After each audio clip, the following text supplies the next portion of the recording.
I'm going to talk to you about how superstars close a lot of insurance. And there is a technique to this. And I'm going to go over that technique. I've gone over this before, but it's important that this redundancy exists for you. And it's important that you understand how to close. I see so much focus on leads and products and fancy presentations that really are nonsense. This is how you close these deals.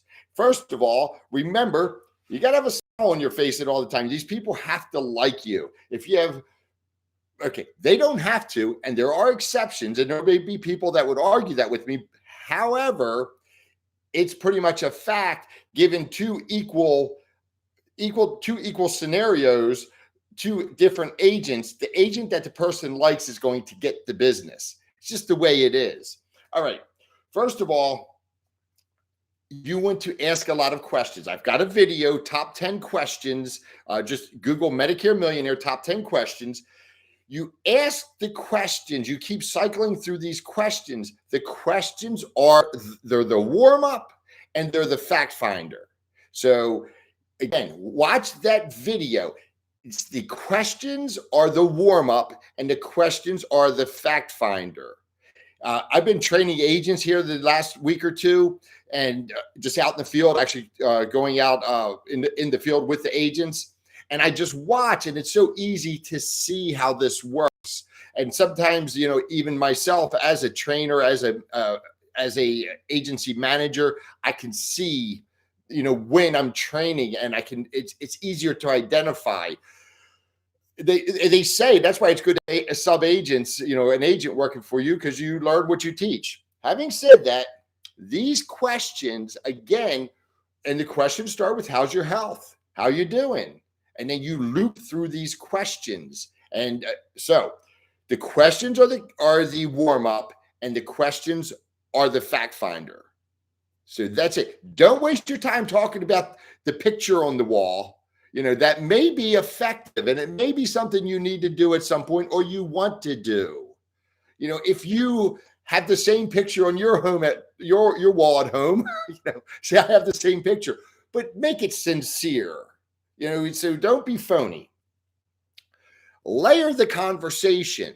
So this is just more questions. You're just asking more questions. And when I say layer, you come back. It's like, you could say, if you're talking about somebody has a medical condition, you could talk about the medicines for that. And you could come back and talk to the doctors. You could come back, do you see a specialist for that? If they had a procedure, it's like, wow, that must have been scary. Tell me about that. You can keep layering on.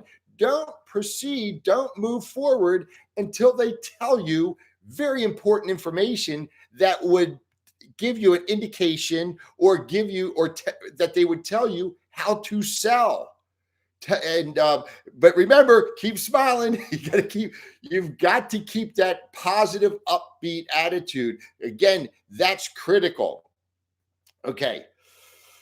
I'll use an analogy here. It's like think of it as painting. Like if you're painting a house, you may primer first. You may put a layer of paint down, and it's still just not that vibrant color that you need. So you put another coat of paint over it. You're kind of layering. And this is very, very critical for you. Just keep looping back, and you might even ask something, and I'm just kind of brainstorming here at this moment. It's like, well, did your family help you out with that? Do you have somebody that was a caretaker that helped you? Who was that? They'll tell you about their daughter and it usually is more so the daughter than the son, but and that's another conversation. Just keep layering on top until you get like a really good picture, until they start really liking you, because people like to talk about themselves. And again, we're digging down and we're having a conversation. They're enjoying the conversation, but you're conducting a fact finder. Okay. You wait until the client tells you what it is that they want or need. You don't proceed. Let me put it this way. What's the point of moving forward if there's no product to sell? If there was no, like, for example, you're talking about doctor costs, you're talking about prescriptions, you're talking about, well, what did prescriptions cost you? Then you're going back and it's like you may talk about extra help. Well, goodness gracious, you're paying $200 for that? Do you, then you could again layer on top, do you get extra help or have you considered that? I had an interview yesterday with a client. I say an interview, it was a presentation. And I'm asking the guy questions. Well, we uncovered that he has a bunch of money. You know, and he had a very modest home, and you would have never thought it, but the guy has money. He owned land. He gave land to his family, but he also has cash, and that's why. But now his income would have never reflected that he has money, but he did in fact have money, and that's why. And we were able to dig down until we found that money because we kept asking questions until we found the money. All right. You want to go through, and when you find, like, for example, yesterday there was one individual that had a Medicare supplement. He was paying $266 a month just in premium for the Medicare supplement alone. So at that point, well, that's something certainly, and he was 75 years old, having nothing to do with medical underwriting. You know, that would have been something where you could jump on that, right? Because it makes sense. I'm in South Carolina. Somebody's paying $266 for a Plan F. Naturally, I'm thinking Plan G. I'm thinking saving money. I'm thinking, you know, what's your prescription drug card cost and all that stuff. But you could just jump right to that. Well, let's take care of that problem, you know, and just go into, you know, the alternative companies that he could get a Plan G with, do a presentation and close it. But, or you could say, well, you know, we can fix that. Don't worry. And still ask more questions. So you don't have to jump into it was just because, well, you're paid $266 a month for a Plan F. Goodness gracious. You know, it's like you hit the jackpot. You would think that many agents would just go into, well, let me show you how I can lower your costs and start presenting different numbers. But I instead continue talking, you know, continue discussing things, continue discussing insurance. Like I'll go into what other companies are you paying insurance premium to? You know, so I've tell them, and I'll plant that seed. I say, well, we can address that. I mean, that's an excessive premium to be paying, and you know, on a fixed income. So obviously, you know, that needs to be addressed. But let me ask you some other questions, and just keep moving forward. Keep again, layer on some more questions. Don't act giddy, you know, and jump the gun, you know, because they probably know when they tell you they're paying $266 a month for that Plan F, they know that you're probably going to, that's a hot button. They know they're paying too much. That guy started at $149, and in 3 years, he went to $266. So he knows that, and he's expecting me to jump on that. But I'm not going to. I'm going to be a professional. I'm going to ask more questions, and then eventually I'll get back to that. I do want to plant the seed, though.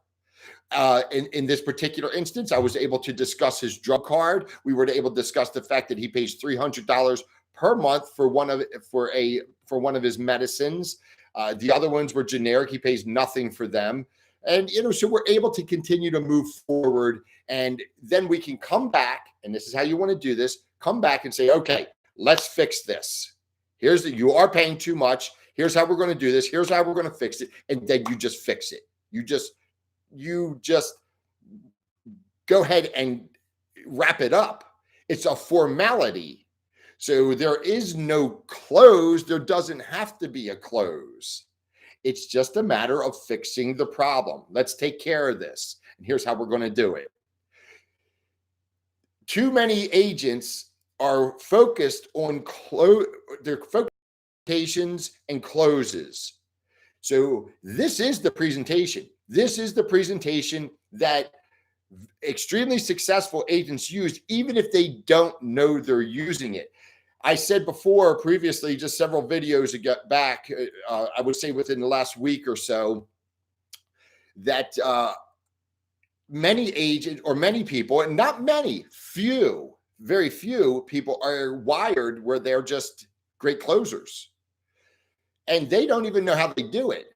Then they may become a manager or whatever and tell you some great presentation, but that's not even what they do. What they do is they oftentimes they just walk into a home, they sit down with somebody and they just have a conversation and they end up closing them and they don't even realize what they did. They're not pulling out a flip chart presentation or doing some canned speech. They're good at reading people. They're good at having conversations. They're good at asking questions. And this is how they close without even knowing it. It's how they do it because their mind is organized in such a manner, as I stated previously, that they just see the close, they see the process, and they naturally close it.